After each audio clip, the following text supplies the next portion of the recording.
Bismillahirrahmanirrahim. Alhamdulillah. Wassalatu wassalamu ala rasulillah.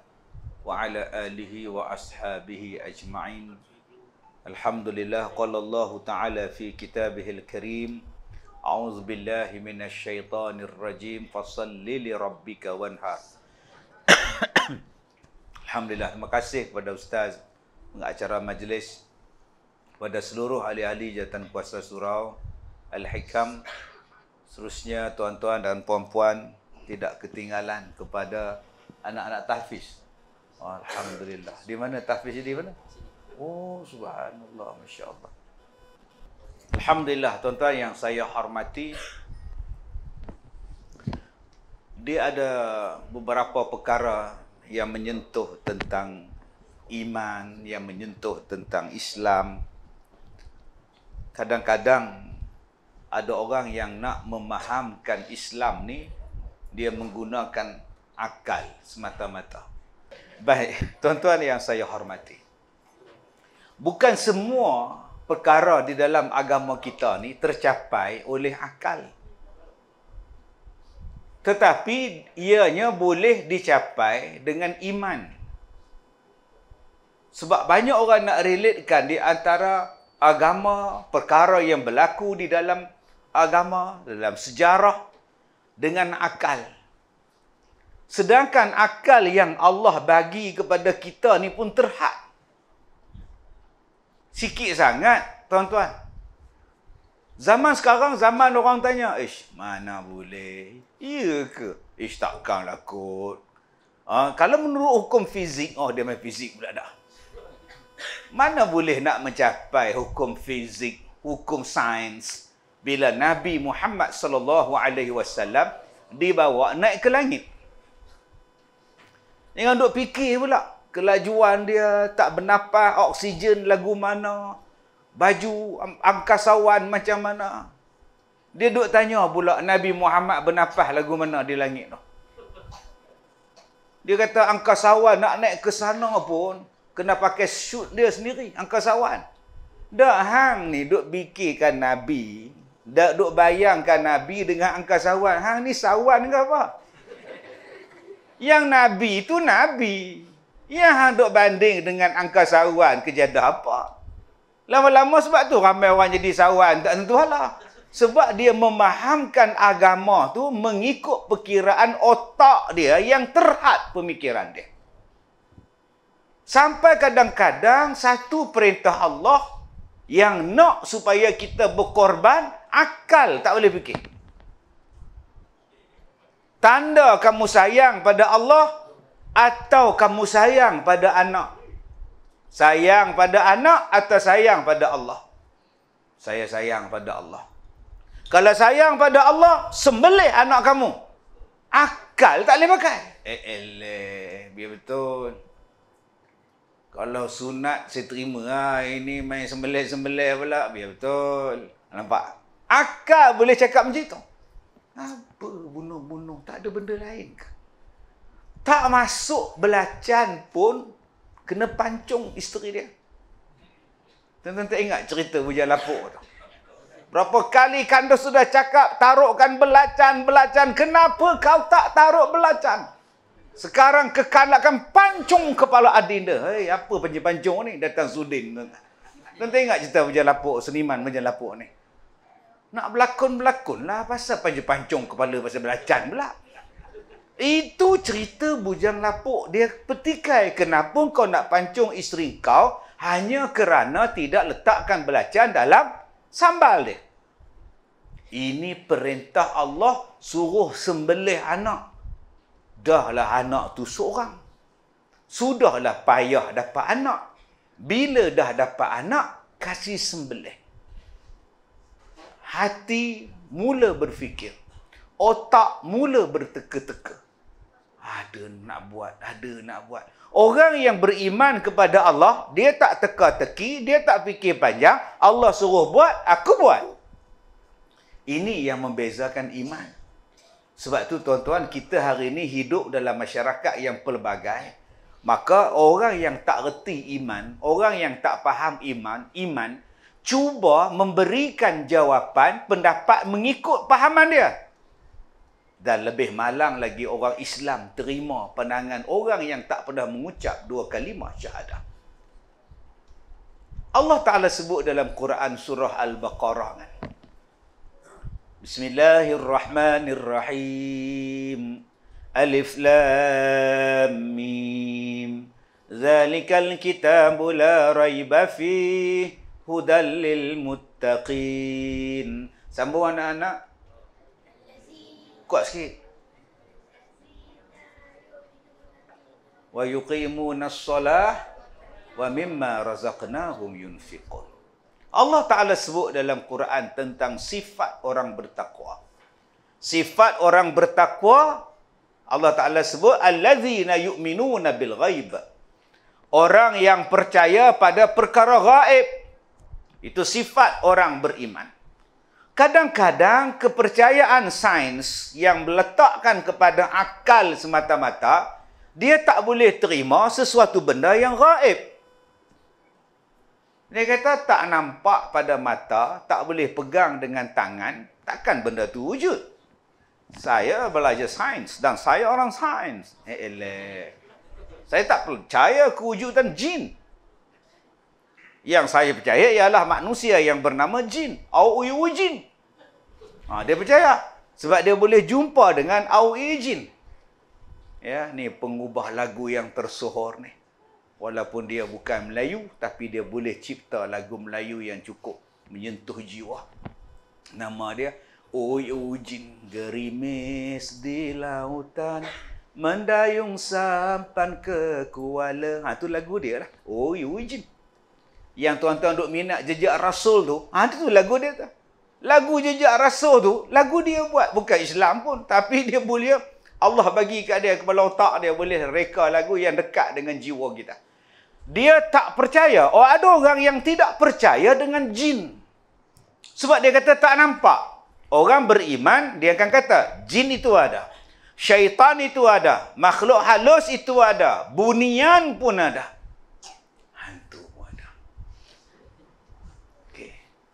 Dalam program kita malam ni, jin pun ada. Cuma kita tak nampak. Sebab apa Allah tak bagi nampak? Kalaulah kita nampak jin, tinggal saya seorang, lari pakai habis semua. Lala saya pun lari. Jin bukan cantik tuan-tuan. Jangan tuan-tuan bayang jin macam cerita hantu Kak Limah. Awi duk mengorak jin tu, cantik gila. Kalau macam tu, saya pun nak kejar jin macam tu, tuan-tuan. Jin bukan rupa macam itu. Nabi sampai buat kurungan dengan sahabat dia. Kata Nabi pada sahabat dia, kamu jangan keluar daripada lingkungan ini. Apa jadi pun, jangan keluar. Masa Rasulullah nak berdakwah kepada jin. Jadi tuan-tuan, yang menjawab tentang persoalan agama bukan hanya letak kepada logik semata-mata, dia letak pada iman. Sebab itu orang yang beriman kepada Allah, datanglah perintah apa pun, kami percaya. Dengarlah cerita apa pun yang Nabi bawa, kami percaya. Bila Abu Bakar As-Siddiq dijumpai orang, "Hei Abu Bakar, kamu tahu enggak? Muhammad kawan kamu mendakwa semalam dia pergi ke Baitul Maqdis. Kemudian naik ke langit dan diturun dalam malam yang sama. Kamu percaya tak dengan kawan kamu Muhammad?" Kata orang-orang kafir Quraisy kepada Abu Bakar As-Siddiq. Kata Abu Bakar, kalau Nabi Muhammad bercerita kepada aku, bercakap kepada aku sesuatu yang lebih hebat daripada apa yang dia cakap Isra' dan Mi'raj, aku tetap percaya. Ini nama dia iman. Ini iman, tuan-tuan. Ada orang kafir, dia bawa tulang, dia pergi datang depan Rasulullah, dia pecahkan tulang tu jadi debu depan Nabi. Dia tanya pada Rasulullah, ni tulang, dulu orang, sekarang dia mati jadi tulang, dan sekarang aku hancurkan tulang ini di hadapan kamu. Aku soal kamu, hai Muhammad, siapa yang boleh menghidupkan semula tulang yang dah hancur ini? Bagi tahu. Dia tak percaya, tuan-tuan. Adik kita jawab, Allah. Dalam surah Yasin dia sebut, Allah Ta'ala sebut dalam surah Yasin ni, yang mula-mula menjadikan dia, itulah yang akan menghidupkan dia semula. Siapa yang menjadikan kita? Allah. Maka Allah lah yang akan menghidupkan semula. Yuhyil ladzi ansha'aha awwala marrah. Waktu mula-mula manusia tu dijadikan, siapa yang menjadikan? Allah. Maka sekarang dia dah hancur, sekarang dia dah jadi tulang. Allah lah yang akan menghidupkannya semula. Orang yang beriman, dia guna akal, dia guna iman, dia percaya itu perintah Allah. Tapi orang yang tak beriman kepada Allah, dah jadi tulang kot. Mana mau ya. Itu. Sebab itu tuan-tuan, kita kena minta kepada Allah supaya iman kita bertambah. Dipelihara iman kita. Kerana cabaran terhadap iman semakin kuat. Cabaran terhadap iman, mencabar iman supaya tak percaya pada Allah semakin kuat. Dan dia boleh masuk dalam rumah kita. Dia boleh masuk dalam poket kita. Dia boleh masuk dalam benda yang kecil saja, tuan-tuan. Nama dia ialah handphone, nama dia smartphone. Kita boleh baca siang malam apa tulisan-tulisan orang-orang yang tidak mempunyai iman kepada Allah Subhanahu wa taala. Tuan-tuan yang saya hormati, kita lihat kepada Nabi Nuh alaihi salam. Allah Taala berfirman, "Wasna'il fulk." Wahai Nuh, buatlah kapal. Buat kapal pula pada tempat yang tak logik pada akal. Buat atas bukit. Patut kalau nak buat di tepi Penang Port. Dah siap-siap kapal, terajang kapal tu, masuklah laut, selesai masalah. Ini apa kehanya buat atas gunung, atas bukit. Orang yang ada iman, dia tak ada soal. Dia buat perintah Allah. Dia tak tubuhkan jawatan kuasa. Kita tubuhkan jawatan kuasa pada hari ini bermesyuarat untuk mengkaji perintah Allah, menyuruh kita membuat kapal atas bukit. Apa pendapat setiausaha?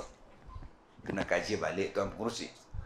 Tuan Bendahari, benda ni tak ada untung pada kita. Dia kerja duit je bendahari ni, tuan-tuan. Bukan kira apa. Tak ada pula Nabi Nuh, dia tubuhkan satu jawatan kuasa mengkaji perintah Allah. Dia buat. Dia tak tanya pun, berapa orang tolong saya.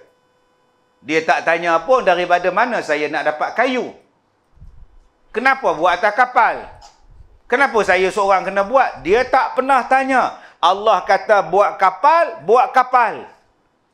Itulah sifat hamba. Hamba dia takkan persoal. Kita hanya persoal, kenapa sembahyang subuh? Tengah sedap-sedap tidur, aduh, kena sembahyang lah pula. Bayangkan tuan-tuan, setiap subuh kena buat kapal. Berapa ramai tunjuk perasaan tuan-tuan? Baru subuh saja kita dah banyak mengeluh. Baru datang kutiba alaikumussyam, wajib puasa Ramadan. Udah menengok kalender je. Hai, lambat lagi nak habis puasa pun. Nengok kalender je tuan-tuan. Baru suruh buat haji. Duduk di Arafah, duduk di Mina. Air kurang, ramai pula orang berebut. Pelik. Duduk di Malaysia, banyak air, makan semua senang. Duduk buat haji sini pula. Aku heran betul lah. Tuan-tuan ingat tak ada ke orang cakap macam itu? Saya pergi haji, balik pada haji, menyembang di airport. Macam mana Tuan Haji? Haji okey? Okey ya. Nak datang lagi tak? Tak payah dah Ustaz. Sebenarnya tengok tu. Dia kata tempat kita air senang, makan senang. Apa saya nak datang tempat tandas berebut? Duk Arafah berebut tandas, di Mina berebut tandas. Saya pun tak faham. Orang ni memang ada masalah mental ni tuan-tuan. Dia boleh cakap tak payahlah, cukuplah. Astaghfirullahalazim. Dia tidak ada perasaan masabah. Masabatal linnas ialah satu perasaan yang menyeronokkan mata bila melihat. Tengok Kaabah seronok, tengok Bukit Nur seronok, tengok Arafah seronok, tengok Jamrah seronok, tengok Masjidil Haram seronok. Dia nak datang lagi, nak datang lagi, nak datang lagi. Nama dia apa? Masabah. Masabah ni Allah bagi. Kalau tuan-tuan pergi ke Mekah, tak ada perasaan masabah. Tuan-tuan, dia kata aku tak nak pergi dah Mekah, aku nak pergi Sabah. Masabah tak ada. Sudah. Orang ni kenapa betul balik tuan-tuan. Ada skru longgar ni. Adalah tang mana-mana tu iman dia longgar tang mana-mana. Patut kita nak pergi. Allahu Akbar tuan-tuan. Nabi Nuh, Allah Ta'ala suruh buat kapal. Cuma tuan-tuan kena fikir, logiknya di mana? Bukan berfikir logiknya perintah Allah. Tuan-tuan berfikir, dengan apa kayu Nabi Nuh buat? Yang tu yang kena fikir. Betulkah Nabi Nuh ni buat di mana? Kalau di Arab, mana ada pokok? Kalau buat di tanah Arab, batu batan. Tanah nak buat pada kayu, buat kapal. Di mana datang kayunya? Nabi Nuh ni buat kapal di mana? Ambil kayu di mana? Yang tu boleh fikir guna otak. Yang tu boleh fikir tu. Kalau tuan-tuan fikir perintah, tuan-tuan jadi setan nanti. Jadi iblis. Tuan-tuan fikir tentang perintah, iblis. Allah kata apa pada iblis? Usjud. Hei iblis. Allah sebutkan walaqad khalaqnakum thumma sawwarnakum thumma qulna lil malaikati isjudu li adam fasajadu illa iblis lam yakum minas sajidin. Allah kata, "Hai iblis, sujud pada Adam." Hai malaikat, sujud pada Adam. Semua malaikat sujud. Illa iblis, melainkan seekor iblis. Kita tak sebut seorang. Seorang ni orang pula. Melainkan seiblis. Satu iblis tak sujud. Yang lain semua tunduk. Dia seorang tegak ni. Ustaz, yang lain semua duduk bawah Ustaz. Kami semua duduk atas kursi. Macam mana cerita Ustaz? Tuan-tuan jangan tengok abang-abang kita pula. Iblis. Jangan tuan-tuan. Dia orang tak sihat sakit lutut. Hari tuan-tuan perasan pula orang lain semua sujud waktu sembahyang. Dia seorang berdiri. Kamu ni dia menguzur sembahyang atas kursi dah. Jangan tuan-tuan pula bila sujud kan tengok atas. Jangan tuan-tuan tengok pula. Semua malaikat sujud, iblis tegak. Oi, sombong gila iblis. Allah tanya pada iblis, qala ma mana'aka? Iblis, apa yang menghalang awak untuk sujud? Awak gaut? Awak sakit lutut? Qala ma mana'aka alla tasjuda iz amartuka? Ketika aku suruh kau sujud, kenapa kau tak sujud? Apa yang menghalang kau? Ma mana'aka? Apa yang menghalang kau? Kata iblis, aku lebih baik daripada Adam. Aku dari api, dia daripada tanah. No way aku nak sujud. Aku lebih senior dalam orang Peraknya. Aku lebih senior dalam syurga. Dia baru datang. Tiba-tiba aku nak tunduk. Dia hanya tengok perintah. Tapi dia tak tengok siapa yang mengeluarkan perintah. Sujud pada Adam. Pula. Aku yang lama dalam syurga. Dia baru datang dan sujud pada dia. Itu dia tengok pada perintah. Sujud pada Adam. Apalah aku dari api. Dia bertanah je kot. Pisang. Sudah. Dia tengok perintah. Dia tak tengok perintah tu dari siapa. Perintah tu daripada Allah. Kalau daripada Allah, aku tunduk saja. Jangan soal. Ini sifat orang beriman. Orang yang tak beriman, dia tengok perintah tu apa. Kenapa awak tak bertudung? Kenapa awak tak menutup aurat? Saya hak saya kan. Buat apa kita hypocrite kan? Sudah. Hari ni orang jawab macam tu. Saya nak bertudung ataupun tidak, itu hak saya. Suami saya tak pernah bising, kenapa awak bising? Masalah apa? Tak ada masalah apa. Kalau saya tak menutup aurat, awak rasa terganggu, maknanya awak yang jahat, bukan saya tau. Awak yang perlu tutup aurat. Sudah. Macam ni pula dia tunjuk jari pada kita. Dia hanya nampak perintah. Dia tak nampak perintah tu dari siapa? Tak. Perintah ni daripada Allah kah? taatlah pada Allah. Sepatutnya begitu. Tak, kenapa saya teruk-teruk kerja? Kenapa saya teruk-teruk kerja berniaga, pasembur, murtabak setiap hari? Saya dapat simpan duit, saya kena bayar zakat.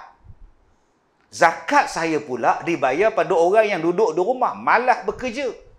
Dia katalah dia miskin. Saya pula kena bayar zakat pada dia. Bang, bayar zakat ni perintah Allah. Jangan abang tengok perintah tu. Abang kena tengok siapa yang menurunkan perintah tu. Yang menurunkan perintah itu ialah Allah. Bayar sajalah. Kalau kita tengok daripada sudut iaitu, selesai masalah. Ibrahim, kenapa kau nak sembelih anak engkau Ismail?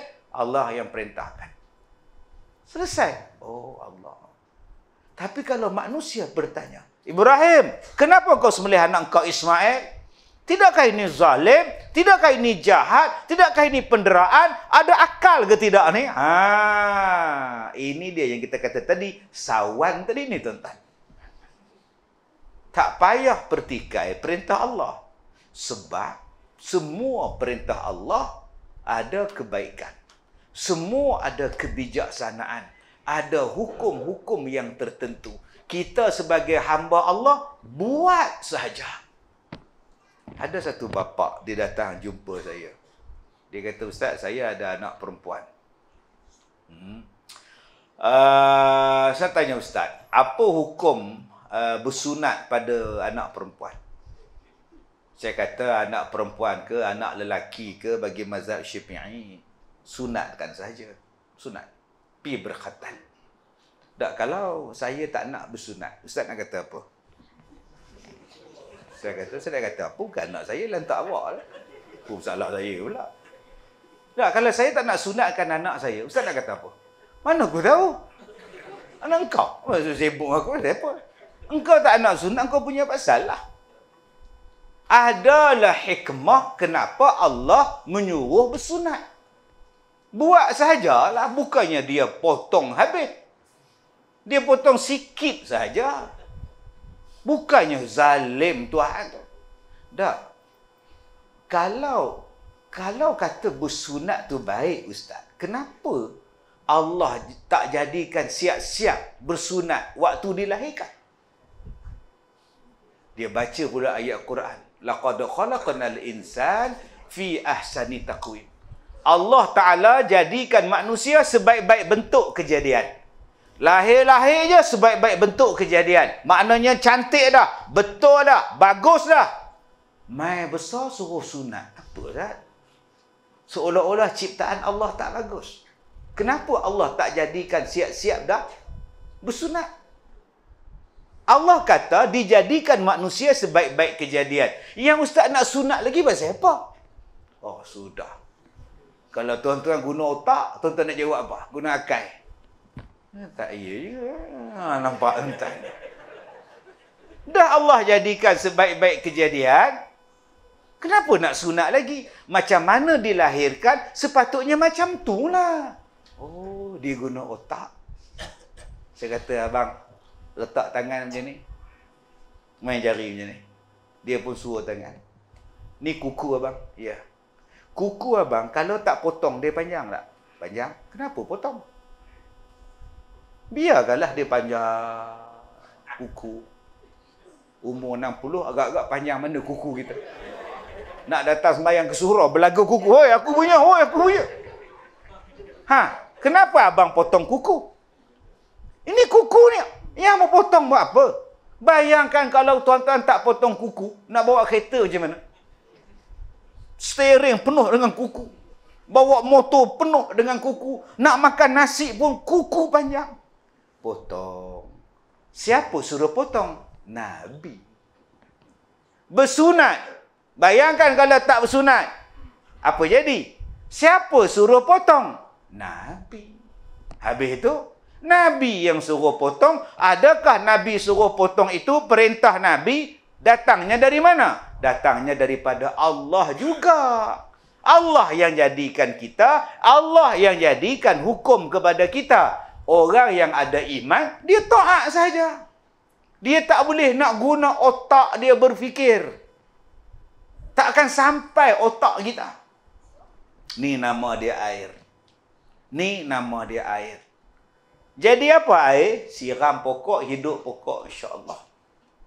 Bagi minum, insya-Allah hilang dahaga. Daripada air ini dijadikan setiap sesuatu.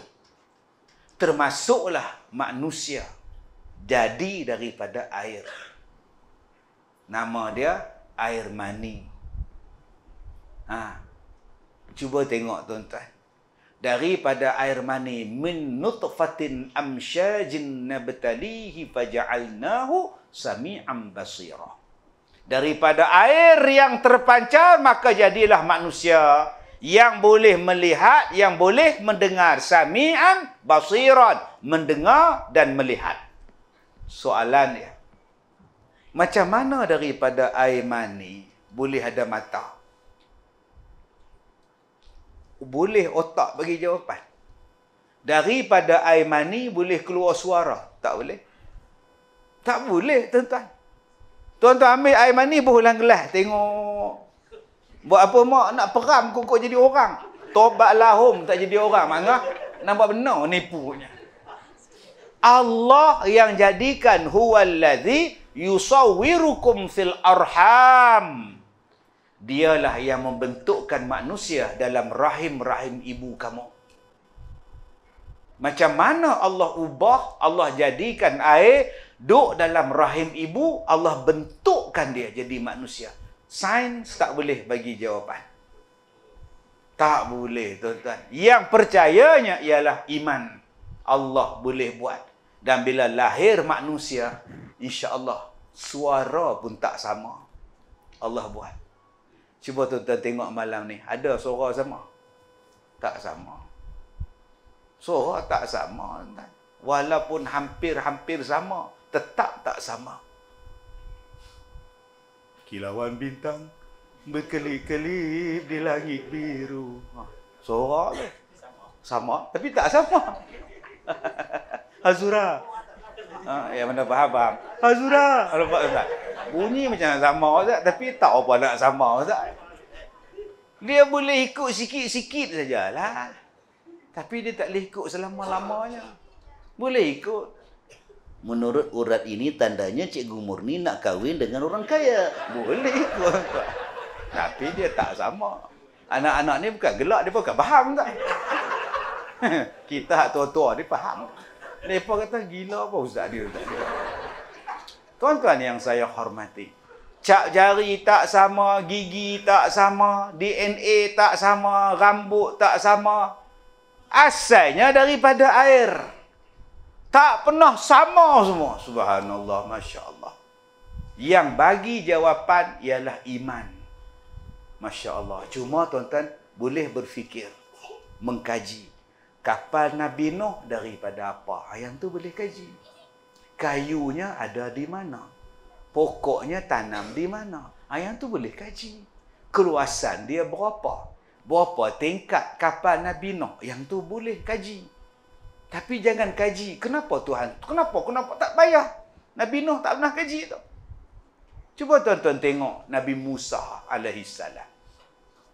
Mengandung 9 bulan ibunya. Di luar sana, Firaun keluarkan perintah. Mana-mana ibu yang melahirkan anak laki-laki, kasih bunuh itu anak-anak. Wow, jahatnya Firaun. Ganas gila tuan-tuan. Bunuh anak-anak lelaki. Dia ada dua version tuan-tuan. Mula-mula dia bunuh semua anak laki-laki. Penasihat 25% dia kata, tuanku, nanti kalau dibunuh semua anak laki-laki, siapa nak buat kerja untuk kita? Siapa anak laki-laki lagi kena nak buat kerja sana buat kerja tuanku? Ini bahaya tuanku. Bila orang laki-laki tak ada, cadangan kamu apa? Kita selang-selang. Tahun ini kita bunuh. Tahun depan siapa yang lahir kita biarkan hidup. Tahun lagi sekali siapa lahir kita bunuh. Kita selang-selang. Wah, ini pemikiran yang bagus. 25% tuan-tuan. Subhanallah. Nabi Musa dilahirkan pada zaman itu. Zaman anak-anak laki-laki dilahir, kasih bunuh. Allah, agak-agak ganas gila Firaun. Dah lah mengaku Tuhan, bunuh orang mula. Jadi akak-akak kalau dapat suami yang ganah, sabar. Ganah-ganah suami akak belum seganah Firaun. Suami akak baru nama Aun. Dia tak ada Fir kak. Nama suami akak pun Aun. Tak apa kak. Dia jahatnya Firaun kak. Oi. Allahu Akbar. Zaman sekarang ni tak tahu nak kata lah. Ada isteri disembelihnya. Ada anak disembelihnya anak tu. Apa jenis bapa, apa jenis suami ni. Dah sembelih, naik motor berbegil pula. Tak apa dia fikir, kita pun tak tahu tuan-tuan. Saya pernah jumpa dengan orang yang sembelih bapak dia waktu pak dia tengah sembahyang. Bapak tengah sembahyang, dia sembelih. Dia kata dia bukan sembelih ayah dia sembelih lembu. Dia buat korban. Dia makan ais, adik-adik oi. Nah, jangan duk minum ais. Ais batu tak apa. Ni menatang syabu ke ekstasi dia jadi khayal, jadi bunuh. Dengan tu imam dia bunuh nanti kan. Oh, takutnya abang-abang, betul lah kata Nabi di akhir zaman, laki-laki yang menguruskan perempuan seorang 50 nisbah dia. Maksudnya apa? Zaman di akhir ni nak mengharapkan lelaki untuk jadi suami ni susah nak cari. Yang banyaknya jantan. Sembelih orang, bunuh orang, hisap dadah. Takkan nak ambil jadi suami kita. Yang baik-baik ni semua menikah dah. Itu masalah dia. Nak kongsi laki, marah pula. Kan? Akhirnya bujanglah kita. Ni masalah kita ni. Allah, tuan-tuan, oi, bila mak Nabi Musa mengandung, beranak mana orang tak tahu mengandung. Kawan nampak, jiran nampak, tentera nampak, polis Firaun nampak. Yang tu duk mengandung tu, cek tengok bila dia beranak. Tengok buku merah dia bila. Jiran pun tahu kalau jiran kita mengandung. Macam zaman sekarang, baru 2 minggu pregnant. Dah kecoh bol dalam TikTok. Nak tunjuk dia tarikh dia ni, tarikh dia due berapa. Mengandung. Oi, zaman sekarang bukan ada malu. Zaman sekarang tak malu dah. Lagi mengandung, lagi pakai baju ketat. Lagi mengandung, lagi pakai seluar ketat. Jalan depan kita sambil duduk makan mi hitam. Kita duk tengok, astagfirullah. Tak tengok membazir pula, astagfirullah. Apa ni? Bila mak Nabi Musa tak ada. Dah berapa hari tak keluar orang tua tu. Tiba-tiba dengar budak menangis di rumah. Dah lahir tu. Pergi tengok, laki perempuan. Mata-mata pergi tengok. Bos. Boy. Bunuh sama dia. Masya Allah tuan-tuan. Bayangkan mak nak dibunuh anak dia. Macam mana nak selamatkan nyawa anak aku ni? Jom kita lari. Jom kita tinggalkan kota ni. Jahat orang kota ni nak bunuh budak. Datang perintah Allah. Hei mak Musa. Ambil anak kamu, letakkan dia dalam kotak dan hanyutkan di sungai. Kalau akak-akak lah, hai makcik Leha, ambil anak makcik Leha, bawa dalam kotak, hanyut dekat sungai. Cakap ni bong. Boya buat dah, biawak komodo semua dah. Agak-agak nak lepas ke tak lepas? Ya betul Tuhan ni. Pelampung tak ada, bot tak ada, mana nak hanyut? Ya ada ke nak hanyut di sungai? Bukannya pandai berenang budak ni. Itu orang yang guna otak.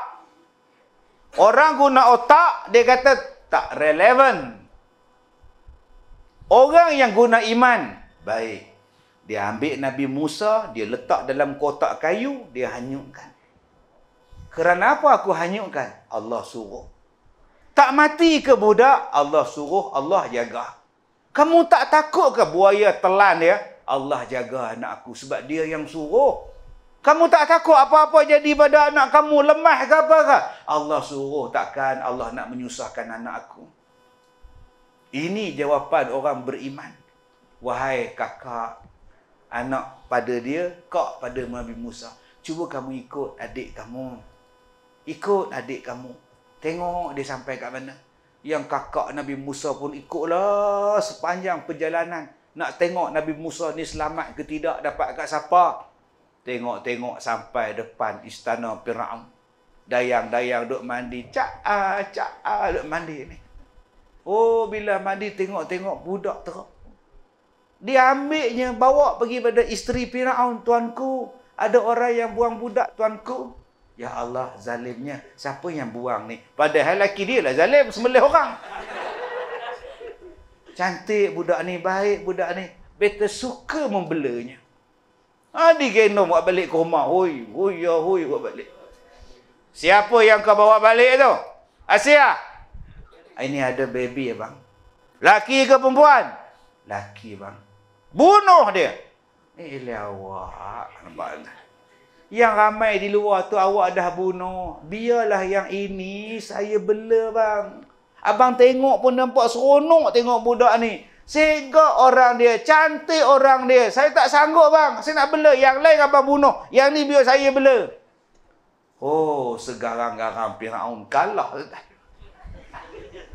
Akhirnya dibela dalam istana Firaun.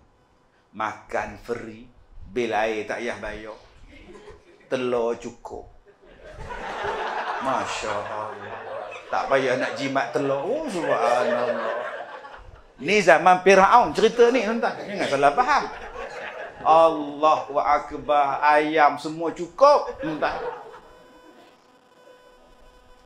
Kan selamat duduk di luar nak dibunuh. Akhirnya dibela dalam istana dia. Siapa nak berani bunuh anak angkat Firaun?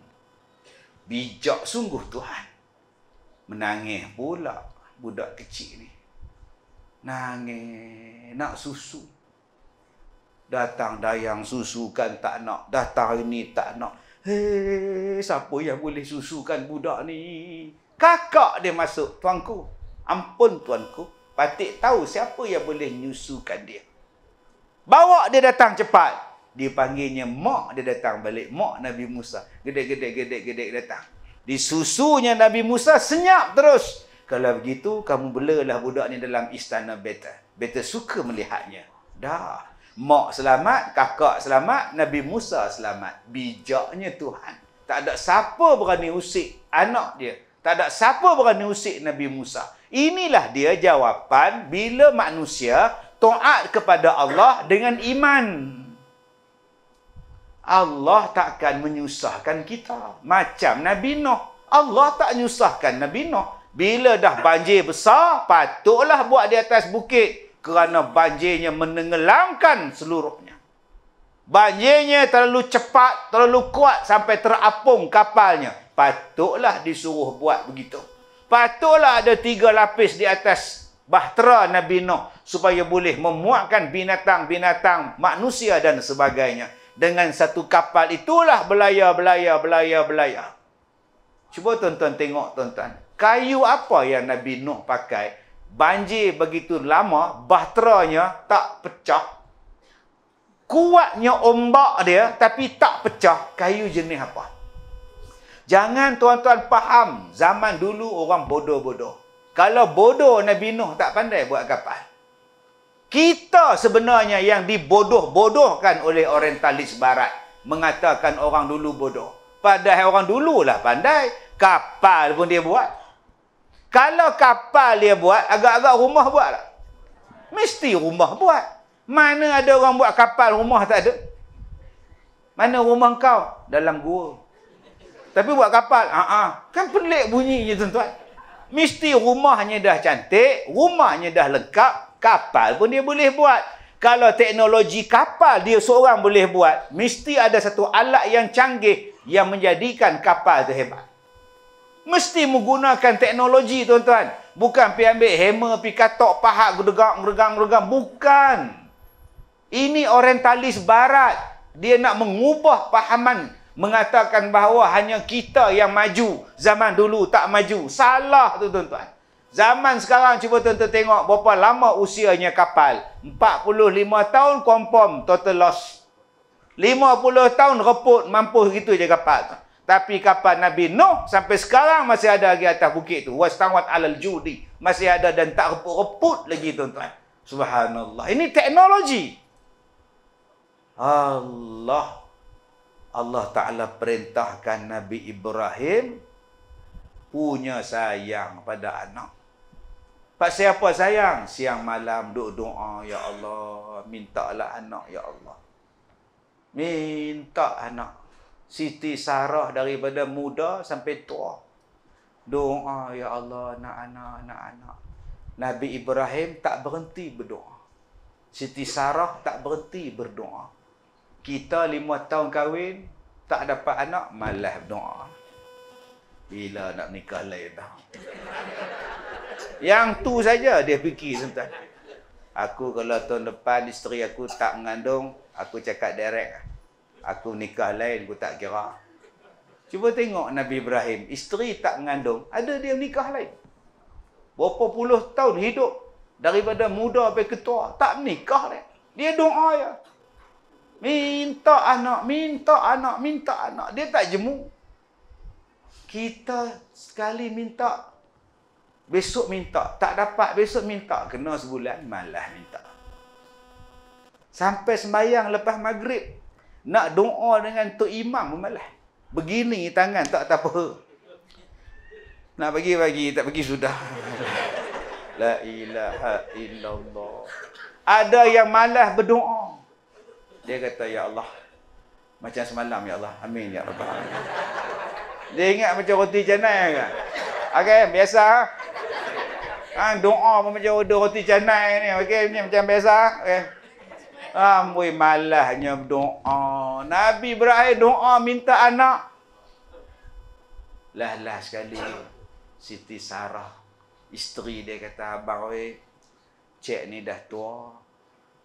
Nak dapat anak rasanya gelap masa depan. Jadi kalau abang nak anak juga, abang menikah lain. Baru dia bagi. Okey. Abang-abang kalau isteri cakap macam tu macam mana? Oh, abang kalau nak nikah lain cek bagi. Agak-agak abang kata apa? Terbalik meja no.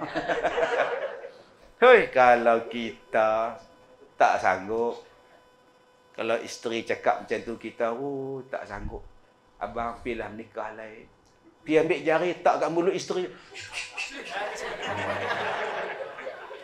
Abang tak sanggup. Ambillah abang, cek bagi. Tapi kalau sudah dipaksa, apa boleh dibuat? Kalau otak tu mula-mula amboi. Amboi letak kat mulut isteri, jangan cakap macam tu leha. Kena sekali lagi dia buat sungguh tuan. Isteri dia kata, abang oi ambil Siti Hajar. Perempuan yang baik ni, mudah-mudahan dia boleh melahirkan anak untuk abang, kita mendapat anak abang oi. Nabi Ibrahim kahwin. Subhanallah. Kahwin dengan Siti Hajar. Kahwin dapat anak. Ya Allah, seronoknya. Dah berusia dapat anak. Seronok. Isteri pertama seronok, isteri kedua seronok. Bila seronok, mai tak seronok pula dah. Pasal aku tak beranak, dia beranak. Dia ada anak, aku tak ada anak. Saat-saat Nabi Ibrahim pegang hak ni, saat-saat seronok. Dia kata tak boleh. Dia kata, abang, cik tak boleh tengok Siti Hajar. Rasa nak marah, rasa jealous sangat. Sudah. Ni naluri orang perempuan. Sebab tu akak-akak yang mana, abang-abang yang mana menikah dua. Isteri tuan-tuan jealous tu biasa. Isteri Nabi Ibrahim pun jealous. Sakat isteri abang pun salah. Biasa, kena pekak telinga, sabar. Jealous. Tu lawa-lawa dari mana tu? Tak lawa pergi masjid. Pakai lawa pun salah. Jealous tuan-tuan. Lambat balik dari masjid pun marah. Pergi mana? Habis sembahyang pergi mana? Ceramah. Ustaz tu lama nak sambung sepak tau. 9.30 tak habis lagi. Dia takut jadi Pak Ma'un. Kan Pak Ma'un tipu. Pakai kot, pakai jubah ni. Abang ni kalau tak ada syarah agama tak kuasa, abang meninggalkan kau seorang-seorang. Wah, boy, tuan-tuan. Ni namanya Pak Ma'un, sang bulan, sang matahari. Dia kata, abang cik tak boleh tengok. Abang bawa lah pergi mana pun cik tak mau. Bawa pergi mana, pergi hantar tempat lain. Masya Allah. Nabi Ibrahim kata kat Siti Hajar, jom. Jom. Dia tak tanya pun nak pergi mana. Jom ikut abang. Bawa anak-anak, buat bekas. Jom kita jalan. Isteri Siti Hajar ni tak tanya pun nak pergi mana. Abang lah. Kita ni beli mi kari pun tanya. Kuda, hang beli kat mana? Oi, hang beli kat mana? Kongsi dengan masyarakat. Nampak tuan ni? Allah, beli mi kari. Hang beli kat mana mi? Mi ni kuda. Kedai Ahok. Sudah tuan. Kedai Ahok berhenti balik. Tak pernah faham, tak faham sudah. Selalu aku beli mi kari penuh dengan tekuar. Kali ni penuh dengan daging. Sudah tuan-tuan. Tak daging apa, wallahu a'lam. Allah, Nabi Ibrahim punya isteri, dia tahu suami dia Nabi. Dia tak tanya, abang nak pergi mana? Tak, rumah duk elok-elok pergi mana? Ikut laki dia. Tu. Nak sampai tahap tu. Zaman kita sekarang, cuba ajak pergi, tanya macam-macam. Malam ni ada ceramah Ustaz Kazim. Ustaz Kazim mana? Allah, Ustaz Kazim mula hang tak kenal lagu mana.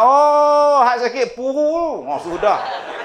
Puru pula dah. Subhanallah. Jom lah pergi. Dia pun tak nak mai tempat kita ni. Pertama kali mai ni. Tanya lagi. Maghrib ke isyak? Maghrib. Lambat dah habis? Pukul 9 ambil lah. Pukul 9 no? Ada makan tak? Tu soalan last sekali. Ada makan tak? Dia pun tak abang, tak ada pasal tak ada. Allah malam ni ada orang nak main. Orang nak main terus tak. Cuba ada makan. Ada depa biryani kambing punya. Ya ke? Sudah. Nabi Ibrahim bawa isteri dan anaknya Nabi Ismail yang masih kecil pergi ke Mekah. Apa ada di Mekah? Tak ada apa. Batu, batu, batu, batu. Air tak ada, pokok tak ada, orang tak ada, apa pun tak ada. Pergi ke Mekah. Nabi Ibrahim tak tanya pun pada Allah, kenapa Mekah? Di Baitul Maqdis kan banyak pokok, banyak kebun zaitun, banyak kebun anggur, banyak kebun tin, air pun banyak. Kenapa di Mekah tak ada orang? Tapi Nabi Ibrahim tak tanya. Sebab ini perintah Allah, jangan tanya. Bila sampai di Mekah, buatkan kemah untuk isteri dan anak dia. Duduk 2-3 hari, Nabi Ibrahim habaq dekat isteri dia. Abang nak balik ke Palestin. Dia pun bangkit menonong jalan. Tak tengok belakang dah Nabi Ibrahim. Kita kalau nak pergi surau pun bye-bye 4 kali. Bye-bye, bye-bye. Duk di bawah tu, bye-bye kat atas. Bye-bye. Baru nak pergi surau. Punya sayangnya. Nabi Ibrahim tak tengok dah. Terus pergi. Isteri dia kata, bang pergi mana? Balik ke? Bang, abang tinggal kita orang sini ke bang? Nampak? Nabi Ibrahim langsung tak tengok belakang. Abang, macam mana kami bang? Allah ke perintahkan kami tinggal di sini? Ya, Allah perintahkan aku meninggalkan korang di sini. Oh, kalau Allah yang perintahkan, kami yakin pada Allah. Abang baliklah. Kami ni yakin Allah jaga kami bang. Dahsyat. Cuba akak-akak pergi hantar suami dekat tangga lift di bawah. Suami nak pergi umrah. Bang, pergi umrah bang. Oh lama? 2 minggu. Duit belanja? Bang, duit belanja bang. Suami jawab, aku tinggalkan kau pada Allah. Agak-agak je benda tu. Dia terajak laki dia tu. Golek-golek jatuh. Tinggal tu dia. Apa susah tuan-tuan kalau dia tinggalkan di sini? Jawatan kuasa penduduk ada tak? Ada. Tabung kebajikan surau ada tak? Ada. YB ada tak sini? Ada. Jabatan Kebajikan Masyarakat ada tak? Ada.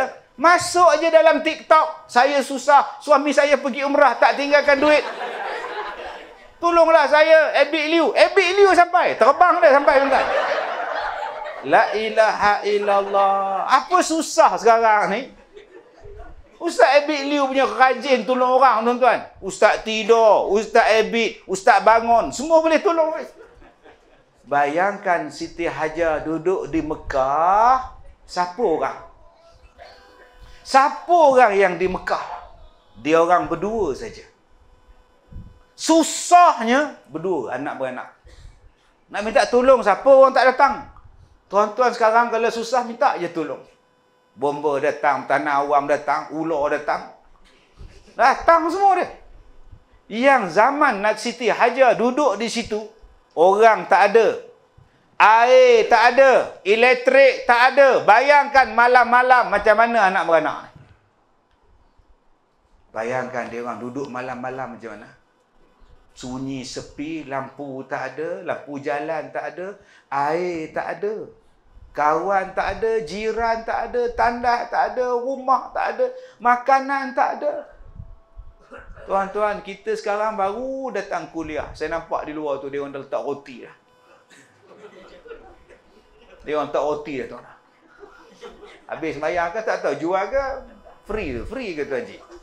Free kan? Hadiah, sedekah lah. Tapi tak banyak tu. Tak silap saya tak cukup. Confirm tak khusyuk sembahyang Isyak. Yang depan paling tak khusyuk. Lambat habis aku. Yang paling tak khusyuk yang depan pintu. Yang depan tu sebelah pintu tu. Habis-habis sembahyang kena keluar dulu. Lambat habis lebo. Tapi yang paling tenang sekali imam. Takkan dia orang tak simpan kat aku. Ini cerita di Afrika ni. Subhanallah. Bayangkan ibu-ibu, jadi Siti Hajar.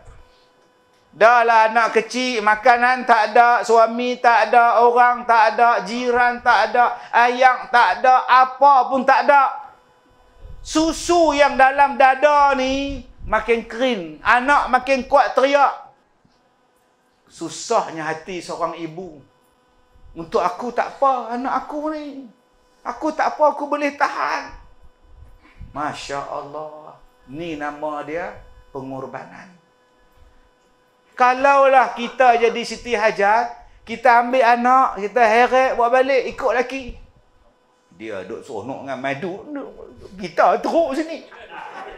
Jumpa dengan temu ramah dengan wartawan tepi jalan. Mana boleh dia tinggal makcik seorang, dia duduk dengan bini dia. Kita nak makan pun tak boleh je mana. Siti Hajar tak buat pun macam tu. Sebab dia yakin sungguh-sungguh Allah akan bantu dia. Air dah habis, stok makanan dah habis, susu dah kering, anak menangis. Mana aku nak cari anak? Hang duduk sat, mak tengok sana tu macam ada ayam. Dia pun berlari pergi ke bukit sana. Pergi jenuh carilah, rupanya Fata Morgana. Tak ada ayam. Panas saja nampak macam ayam. Kalih pula sana pula, oh ada ayam. Lari, pusing, patah balik, pergi patah balik. Allah. Tengok-tengok Allah pancarkan air. Dari hentakan kaki tadi ni tuan-tuan, naik air. Keluar air. Bayangkan di tengah-tengah batu, di celah-celah batu yang panas, batu yang kering, negeri yang kering, celah batu keluar air. Pelik tuan. Sains tak boleh bagi jawapan. Dia pi dekat air tu, dia sebut Zam-Zam, Zam-Zam, Zam-Zam. Jadi telaga Zam-Zam. Dia kepung. Kata Rasulullah, kalaulah Siti Hajar tidak mengepung telaga Zam-Zam, dia biarkan mengalir, Mekah sampai sekarang jadi sungai. Tapi pasal dia kepung jadi telaga. Beribu-ribu tahun sampai sekarang masih wujud telaga Zam-Zam. Tak kering. Boleh minum pada berbilion orang Islam. Pelik tak pelik tuan-tuan? Akal tak boleh fikir. Telaga tak kering beberapa ribu tahun. Minum dia macam makan, menjadikan kenyang. Orang buka puasa minum air Zam-Zam ya kenyang. Bos, kurma 2 biji, air segelas clear. Air Zam-Zam punya hebat. Allah bagi kita. Kita kalau buka puasa 1 jam air tebu. Ada lagi? Ada lagi, dia tanya. Langgah gitu ayak tebu. Ada lagi ayak? Tak kenyang-kenyang. Ayak Zam-Zam Tuhan bagi tuan-tuan cukup. Sampai sekarang Allah Ta'ala bagi. Masya Allah. Datang satu kabilah naik unta. Dia tengok atas langit tu. Burung duk pusing. Burung duk pusing macam berulang, duk pusing. Selalunya tempat ni tak pernah ada burung. Pasal apa burung ni duk pusing pula? Selalunya kalau burung berpusing di atas, ada makanan di bawah. Kalau pusing di atas, burung duduk melilau tu, ada ayam di bawah. Wahai kawan-kawan, jom kita pergi tengok. Mungkin di sana ada ayam, yang ada burung. Pi betul. Bawah tu ada telaga Zam-Zam, atas burung duk pusing, ada 2 beranak duk tepi tu. Mai kabilah ni dia kata, "Kak oi, boleh tak kami tumpang sini? Kami nak minum air. Kalau boleh kami nak buat rumah sini, kalau boleh kami nak buat perkampungan kami di sini." Kak tu kata, "Boleh boleh teman saya." Akhirnya daripada 2 orang jadi kampung, jadi besar, lah jenama dia jadi Mekah. Nampak tuan-tuan? Jadi Mekah sampai sekarang ni. Katalah Siti Hajar tu patah balik pergi Baitul Maqdis. Pandai tu tinggal orang seorang. Kalau dia patah balik jadi apa? Mekah. Tapi daripada berkorbannya itu, Allah Ta'ala bagi apa? Subhanallah. Semua orang teringin nak pergi Mekah. Masabah, melainkan hak sawan tadi ya, tak mau dah pergi lah. Semua orang teringin tuan-tuan. Daripada batu, tanah, bukit, batu kerah, hari ini jadi apa? Dengan segala nikmat ada di sana. Datang balik Nabi Ibrahim selepas itu. Lama balik Nabi Ibrahim, Nabi Ismail dah besar lah. Besar-besar mereka ni lah. Boleh suruh buat kerja. Boleh suruh buat kerja, mai pak dia mimpi Nabi Ibrahim. Allah perintahkan sembelih anak dia. Woi, berat mimpi ni. Dia kata, "Wahai anakku, semalam ayah mimpi Allah suruh sembelih hang. Apa pendapat hang?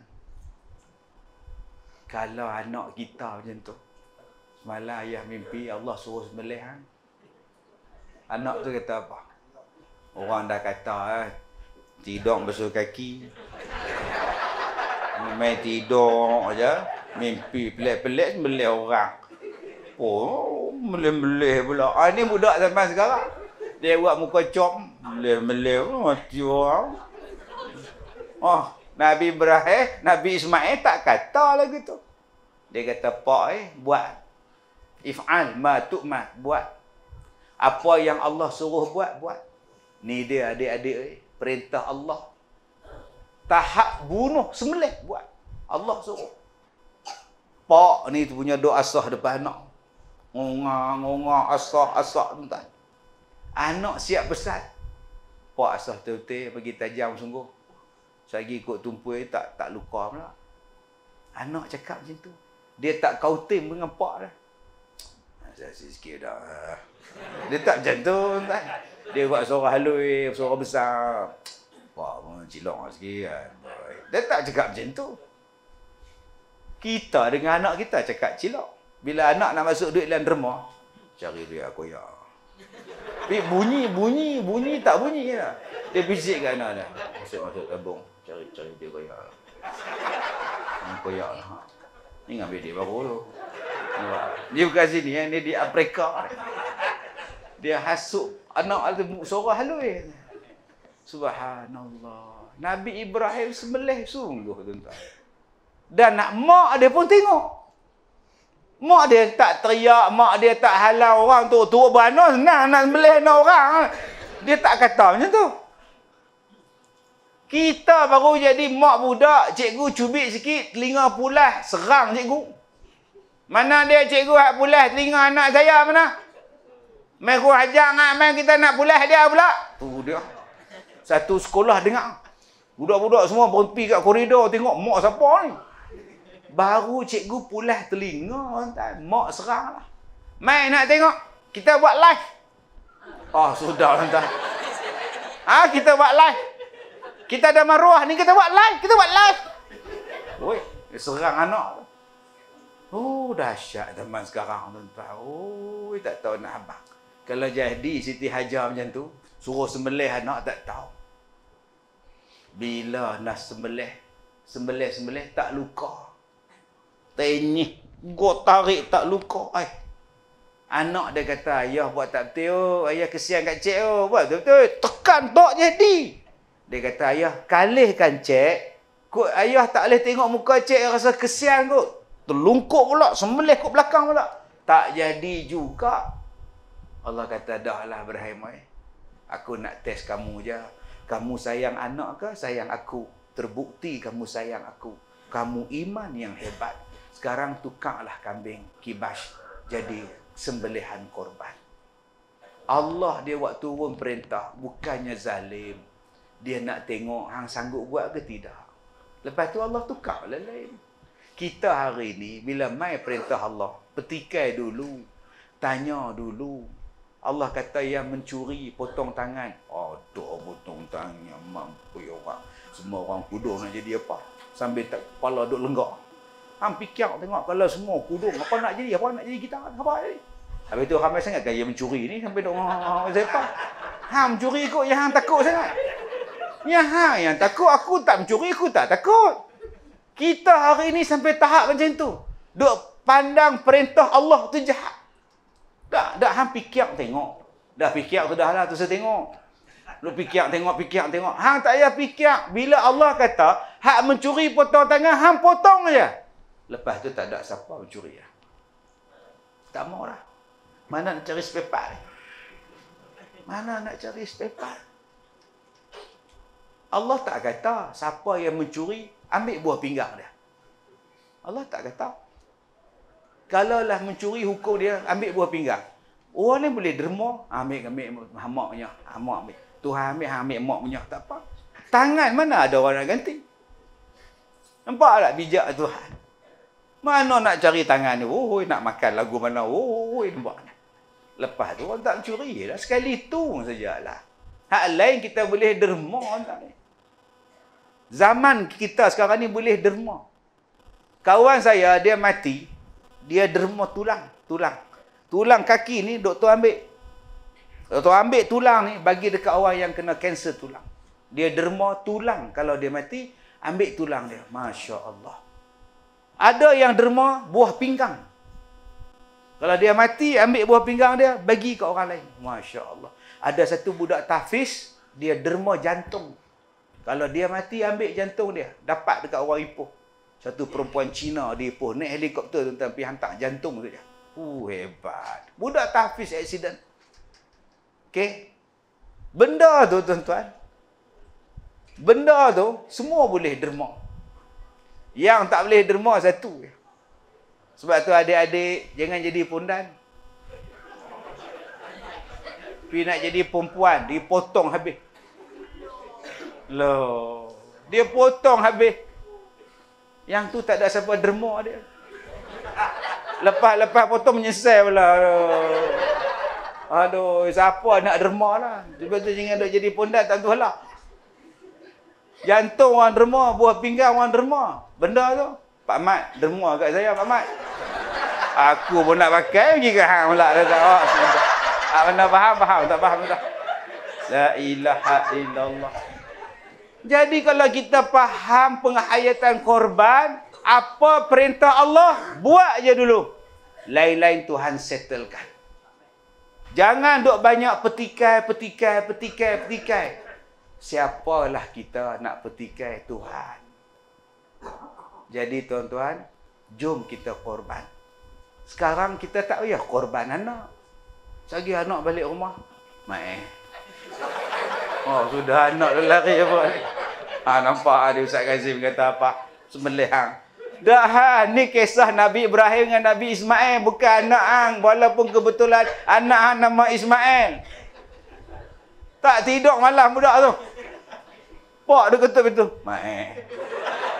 Allah mimpi, ni abang ayah mimpi malam mak oh mampus budak ni. Kita tak payah korban anak dah. Yang kita korban ego kita. Sebab tu kita mai semayang ni. Kita duduk pijak ni lantai kapet ni.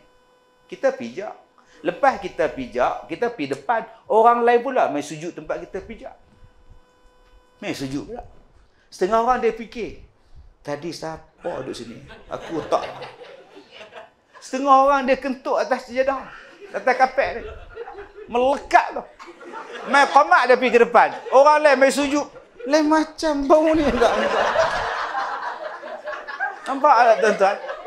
Dia fikir macam tu sekali dia fikir. Ada hak fikir pula kalau hak dia beringih meletih. Tapi kita bila mai semayang, atas lantai pun kita sujud. Atas simen pun kita sujud. Selagi dia bersih, selagi dia tak ada najis, aku sujud. Punggung di atas, kepala di bawah. Kita buang ego kita. Kita orang hebat. Kita letak juga kepala di bawah, punggung tinggi daripada kepala. Tak ada hebatnya kita. Islam mengajar kita buang ego, buang belagak. Begitulah dengan korban. Dia buang sifat sombong. Dia buang perasaan belagak kita. Supaya Allah hapuskan dosa-dosa kita. Jadi tuan-tuan, yang mana belum bagi nama untuk berkorban, jom kita korban. Jangan cakap kat saya, abang tak korban bang. Saya lah buat dah. Bila abang korban tu? Tahun 90. Dia tengok kipas angin, baru dia ingat tahun 94. Oh dah buat dah tu, ya saya tak buat dah. Tahun 94 saya dah buat. Cuba ajak dia, abang jemputlah makan. Oh minta maaf, saya dah makan. Bila bang? Tahun 94. Tak pula. Oh, bak mentera darah tiap-tiap hari dia balon.